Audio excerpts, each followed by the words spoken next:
പൗലോസ് അപ്പോസ്തലൻ എഴുതിയ 14 ലേഖനങ്ങളിൽ ആദ്യമായി എഴുതിയ ലേഖനം തെസ്സലോനിക്യ സഭയ്ക്കാണെന്ന് കരുതപ്പെടുന്നു. കർത്താവിൻ്റെ പുനരാഗമനത്തെക്കുറിച്ചാണ് പൗലോസ് അപ്പോസ്തലൻ ആദ്യമായി എഴുതിയത്. പൗലോസ് സഭയ്ക്ക് ലേഖനം എഴുതുമ്പോൾ അവരുടെ സൽ സ്വഭാവങ്ങളെക്കുറിച്ച് പ്രകീർത്തിക്കുകയും പ്രാർത്ഥിക്കുകയും സ്തോത്രം ചെയ്യുകയും ചെയ്യുന്നു. അതിനാൽ തെസ്സലോനിക്യ സഭയ്ക്കുള്ള ലേഖനം അദ്ദേഹം തുടങ്ങിയത് ഇങ്ങനെയാണ്: ഞങ്ങളുടെ പ്രാർത്ഥനയിൽ നിങ്ങളെ സ്മരിച്ചുകൊണ്ട് നിങ്ങളുടെ വിശ്വാസത്തിൻ്റെ വേലയും സ്നേഹപ്രയത്നവും നമ്മുടെ കർത്താവായ യേശു ക്രിസ്തുവിനെക്കുറിച്ചുള്ള പ്രത്യാശയുടെ സ്ഥിരതയും ഇടവിടാതെ നമ്മുടെ ദൈവവും പിതാവുമായവൻ്റെ സന്നിധിയിൽ ഓർത്ത് ഞങ്ങൾ നിങ്ങൾക്കെല്ലാവർക്കും വേണ്ടി എപ്പോഴും ദൈവത്തിന് സ്തോത്രം ചെയ്യുന്നു. ദൈവത്താൽ സ്നേഹിക്കപ്പെട്ട സഹോദരന്മാരെ, നിങ്ങളുടെ തിരഞ്ഞെടുപ്പിനെ അറിയുന്നുവല്ലോ. 1 തെസ്സലോനിക്കർക്ക് എഴുതിയ ലേഖനം 1-ാം അധ്യായം 2 മുതൽ 4 വരെയുള്ള വേദഭാഗങ്ങൾ. തെസ്സലോനിക്യ സഭയുടെ 3 സ്വഭാവ ഗുണങ്ങൾ പറഞ്ഞാണ് ലേഖനം ആരംഭിക്കുന്നത്. 1 വിശ്വാസത്തിൻ്റെ വേല, 2 സ്നേഹപ്രയത്നം, 3 പ്രത്യാശയുടെ സ്ഥിരത. അവരിലുള്ള ഈ 3 ഗുണങ്ങൾ കണ്ട് പൗലോസ് ദൈവത്തിന് നന്ദി കരയേറ്റുന്നു. അവരുടെ ഗുണങ്ങളെ കണ്ട് സന്തോഷിക്കുവാൻ ദൈവീയ സ്നേഹമുള്ളവർക്ക് മാത്രമേ സാധിക്കുകയുള്ളൂ. നമ്മുടെ കർത്താവായ യേശു ക്രിസ്തു പാമരനെന്നോ പണ്ഡിതനെന്നോ പാപിയെന്നോ പരിശുദ്ധനെന്നോ വ്യത്യാസമില്ലാതെ സകലരെയും സ്നേഹിച്ചു. എല്ലാവരാലും വെറുക്കപ്പെട്ട പാപിനിയായ സ്ത്രീയെ പോലും ചേർത്ത് പിടിച്ചു.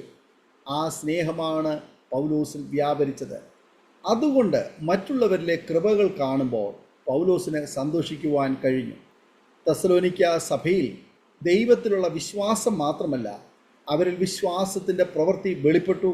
ഇന്ന് ദൈവത്തിൽ വിശ്വസിച്ച് ധാരാളം അനുഗ്രഹങ്ങൾ അനുഭവിച്ചവരാണ് നമ്മിൽ പലരും. തെസ്സലോനിക്യ സഭയിൽ ദൈവത്തിലുള്ള വിശ്വാസം മാത്രമല്ല, അവരിൽ വിശ്വാസത്തിൻ്റെ പ്രവൃത്തി വെളിപ്പെട്ടു എന്ന് നാം കാണുന്നു. ഇന്ന് ദൈവത്തിൽ വിശ്വസിച്ച് ധാരാളം അനുഗ്രഹങ്ങൾ അനുഭവിച്ചവരാണ് നമ്മിൽ പലരും. എന്നാൽ വിശ്വാസം പ്രസിദ്ധമാക്കുവാൻ നമുക്ക് കഴിഞ്ഞുവോ എന്ന് നാം പരിശോധിക്കേണ്ടിയിരിക്കുന്നു. തെസ്സലോനിക്യ സഭ അവരിലെ വിശ്വാസം പ്രസിദ്ധമാക്കി എന്ന് നാം കാണുന്നു. കേവലം ഇടയച്ചെറുക്കനായ ദാവീദിന് ദൈവത്തിൽ ആഴമേറിയ വിശ്വാസമുണ്ടായിരുന്നു. ആ വിശ്വാസത്തിൽ പല അത്ഭുതങ്ങളും ദാവീദിൻ്റെ ജീവിതത്തിൽ നടന്നു.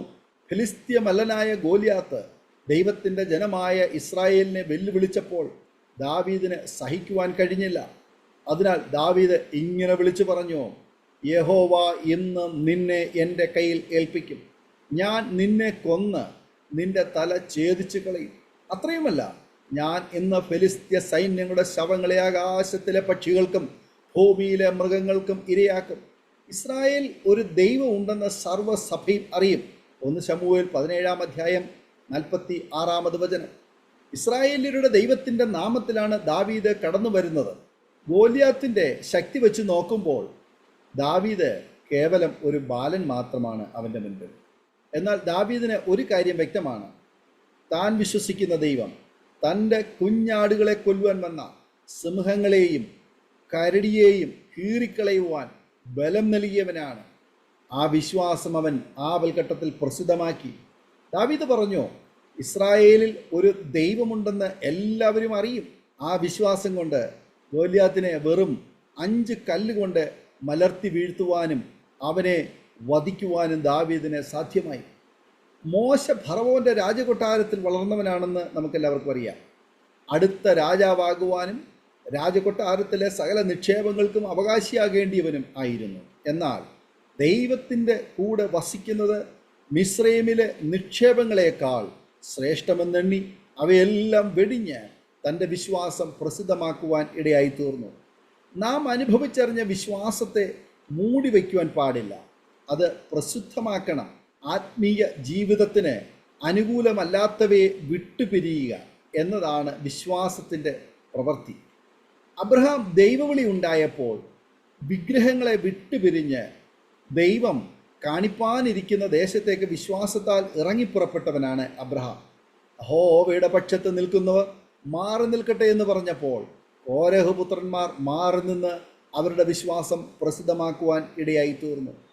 പീഡനകാലങ്ങളിൽ പൗലോസ് ധീരതയോടെ യേശുവിൻ്റെ സുവിശേഷം അറിയിക്കുവാനിടയായി തീർന്നു. അത് കേട്ട് പലരും യേശുവിൽ വിശ്വസിച്ചു. അവർ പലതിനെയും ത്യജിച്ചുകൊണ്ട് അവരുടെ വിശ്വാസം പ്രസിദ്ധമാക്കി. വിശ്വസിച്ചവരിൽ അനേകരും വന്ന് തങ്ങളുടെ പ്രവൃത്തികളെ ഏറ്റുപറഞ്ഞു അറിയിച്ചു. ക്ഷുദ്രപ്രയോഗം ചെയ്തിരുന്ന പലരും തങ്ങളുടെ പുസ്തകങ്ങളെ കൊണ്ടുവന്നു. എല്ലാവരും കാണുക ചുട്ടുകളഞ്ഞു. അവയുടെ വില കണക്ക് കൂട്ടിയാറെ 50,000 വെള്ളിക്കാശ് എന്ന് കണ്ടു. ഇങ്ങനെ കർത്താവിൻ്റെ വചനം ശക്തിയോടെ പരന്നു പ്രബലപ്പെടുവാൻ ഇടയായി തീർന്നു. അപ്പോസ്തല പ്രവൃത്തികളുടെ പുസ്തകം 19-ാം അധ്യായം 18 മുതൽ 20 വരെയുള്ള വേദഭാഗങ്ങൾ.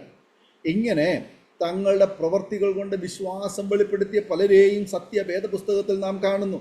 വിശ്വാസം മൂടിവെക്കുവാനുള്ളതല്ല, വിശ്വാസം പ്രസിദ്ധപ്പെടുത്തണം. അങ്ങനെയുള്ളവരിൽ ദൈവിക ശക്തി വ്യാപരിക്കുവാൻ ഇടയായിത്തീരും. മോശയുടെ കരത്തിൽ കൂടി ദൈവശക്തി വ്യാപരിച്ചു. മോശയുടെ കരം ചെങ്കടലിന് നേരെ നീട്ടിയപ്പോൾ ചെങ്കടൽ വഴിമാറുവാൻ ഇടയായി. ഭയപ്പെടാതെ വിശ്വാസത്തിൽ ഉറച്ചു നിന്നാൽ ദൈവം ചെയ്യുന്ന രക്ഷയെ നേരിൽ കാണുവാൻ കഴിയും.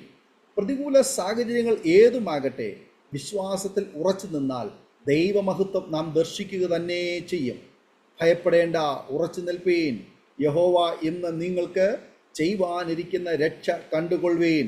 നിങ്ങൾ ഇന്ന് കണ്ടിട്ടുള്ള മിസ്രൈമ്യരെ ഇനി ഒരു നാളും കാണുകയില്ല. യഹോവ നിങ്ങൾക്ക് വേണ്ടി യുദ്ധം ചെയ്യും. നിങ്ങൾ മിണ്ടാതിരിപ്പീൻ. പുറപ്പാട് പുസ്തകം 14-ാം അധ്യായം 13-14 വചനങ്ങൾ. ഈ വചനങ്ങളാൽ ദൈവം നമ്മെ അനുഗ്രഹിക്കുമാറാകട്ടെ. ആമേൻ. ഓർമ്മയുടെ മനോരഥത്തിൽ മായാത്ത ഓർമ്മയ്ക്കായി അരോമ മാട്രിമോണിയിൽ നിന്നും ജീവിത പങ്കാളിയെ കണ്ടെത്തൂ. നിങ്ങൾ ഒരു ക്രിസ്തീയ ജീവിത പങ്കാളിയെ അന്വേഷിക്കുകയാണോ? അതോ മക്കൾക്ക് അനുയോജ്യമായ ഒരു തക്ക തുണയ്ക്ക് വേണ്ടി പ്രാർത്ഥിക്കുന്ന വ്യക്തിയാണോ? എങ്കിൽ അരോമ മാട്രിമോണി നിങ്ങൾക്ക് വേണ്ടിയാണ്. ഇന്നു തന്നെ സൗജന്യമായി രജിസ്റ്റർ ചെയ്യൂ. അരോമ മാട്രിമോണിയുടെ പ്രത്യേകതകൾ: രജിസ്ട്രേഷൻ തികച്ചും സൗജന്യം. ലോകത്തെവിടെയുമുള്ള അനുയോജ്യമായ ക്രിസ്തീയ ജീവിത പങ്കാളിയെ തിരഞ്ഞെടുക്കാം. വിവാഹം നടക്കുന്നതുവരെ സർവീസ് ലഭിക്കുന്നു. ഏറ്റവും ചെറിയ പാക്കേജുകളും തിരഞ്ഞെടുക്കാം. അരോമ മാട്രിമോണി നിങ്ങൾക്കായി ഒരുക്കുന്നു വിവാഹം പരമാനന്ദം. Email aroma matrimony2020@gmail.com